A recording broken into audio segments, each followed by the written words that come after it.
Abraham Lincoln did not shoot John Wilkes Booth. Titanic did not sink a North Atlantic iceberg. And Fox News is neither fair nor balanced.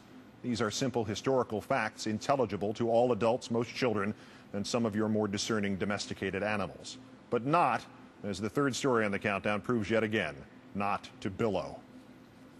Countdown presents Fact or Fiction, wherein we catch that bastard Bill O'Reilly lying again. Oh wait, Bill, hold still. Allow me to soil myself on you. Victory is mine! The guilty pleasure offered by the existence of Bill O'Reilly is simple and understandable. 99 times out of 100 when we belly up to the Billo bar of bluster. Nearly every time we partake of the movable falafel feast, he serves us nothing but comedy. Farce, slapstick, unconscious self-mutilation, the sideshow Bob of commentators forever stepping on the same rake, forever muttering the same grunt of inarticulate surrender, forever resuming the circle that will take him back to the same rake. The Sisyphus of morons, if you will.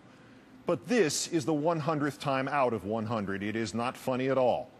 Bill O'Reilly has, for the second time in just under 8 months, slandered at least 84 dead American servicemen. He has turned them, again, from victims of the kind of atrocity our country has always fought against into perpetrators of that kind of atrocity. He has made these Americans into war criminals. They are dead and have been dead for 61 years. They cannot defend themselves against O'Reilly. We will have to do it for them. Last October, Bill O'Reilly railed against a ruling that more photos from the infamous Abu Ghraib prison in Iraq might be released. His guest on his program was Wesley Clark. Clark is a retired four-star general, was for 4 years Supreme Allied Commander of NATO in Europe. First in his class at West Point, wounded in Vietnam, earned the Bronze Star, the Silver Star, and has streets named for him in Alabama and in Kosovo. Therefore, naturally, O'Reilly knows much more about the military than General Clark does. Clark defended the release of the additional Abu Ghraib photos, saying we needed to know what happened and to correct it. O'Reilly lectured him and concluded that there had always been atrocities, even by Americans, in war.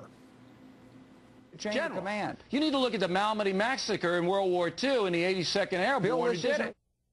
It was a remarkable mistake. The Belgian town of Malmedy did lend its name to one of the most appalling battlefield war crimes of the 20th century. But O'Reilly's implication that the Americans committed it was entirely backwards.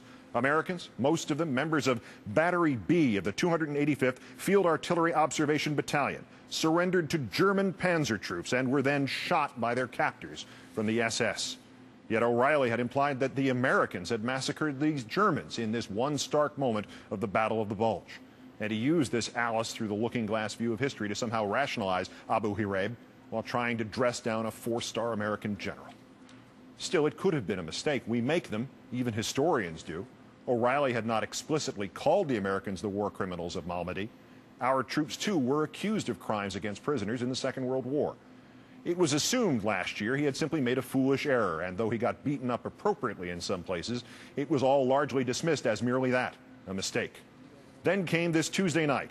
Again, O'Reilly's guest was General Wes Clark. This time the topic was the apparent murder of Iraqi civilians at Haditha. That O'Reilly was dismissive of that event should be no surprise. That he should have described as the real crime of Iraq the events of Abu Ghraib should be no surprise to those who know of his willingness to jettison his most important beliefs of yesterday for the expediencies and the ratings of today. But that he should have brought up Malmedy again, that was a surprise. In Malmedy, as you know, U.S. forces captured SS forces who had their hands in the air and they were unarmed and they shot them down. You know that. That's on the record, been documented. Thus was the full depth of Bill O'Reilly's insult to the American dead of World War II made clear. The mistake of last October was not some innocent slip nor misremembered history. This was the way O'Reilly understood it, and thus this way it had to be. No errors corrected, no apologies offered, no stopping the relentless tide of bull, even briefly enough to check one fact. The facts of Malmedy are terrifying, as described by Michael Reynolds in his painstakingly detailed article from a 2003 issue of World War II magazine. 1 week before Christmas 1944, 139 U.S. soldiers, most of them from the 285th Field Artillery, encountered the German Kampfgruppe Piper, the leading formation of the German 1st SS Panzer Division, one of only 2 German units in the entire war which actually carried Adolf Hitler's name. The Americans were overrun. 11 of the 139 soldiers were killed in the very short Battle of Malmedy. 2 more were killed as they tried to flee. 7 escaped. 6 became prisoners of war. The other 113 Americans, nearly all of whom had surrendered outright, were ordered to assemble in an open field next to a restaurant, the Café Bodarway. What happened next has been attributed to many things. A cold-blooded decision by that Panzer Unit commander, Colonel Joachim Piper, that he could not handle the prisoners, or an unjustifiable overreaction to some kind of escape attempt, or simply horrible mass murder. Within 15 minutes, the SS colonel or someone directly under him had ordered his men to shoot the unarmed American POWs. The bodies at Malmedy were not found until a month later. There were 84 of them, all American soldiers. More than half showed gunshot wounds to their heads. 6 had received fatal blows to the head. 9 were found with their arms still raised above their heads. The fact that O'Reilly got these horrible facts completely backwards, twice, offended even his usually compliant viewers. From his program Wednesday night. Don Caldwell, Fort Worth, Texas. Bill, you mentioned Malmedy as the site of an American massacre during World War II. It was the other way around. The SS shot down U.S. prisoners. In the heat of the debate with General Clark, my statement wasn't clear enough, Mr. Caldwell. After Malmedy, some German captives were executed by American troops. Wrong answer. When you are that wrong, when you are defending Nazi war criminals and pinning their crimes on Americans and you get caught doing so twice, you're supposed to say, I'm sorry, I was wrong, and then you're supposed to shut up for a long time. Instead, Fox washed its transcript of O'Reilly's remarks Tuesday. Its website claims O'Reilly said in Normandy, when, as you heard, in fact, he said in Malmedy. The rewriting of past reporting worthy of George Orwell has now carried over into such online transcription services as Burrell's and Factiva.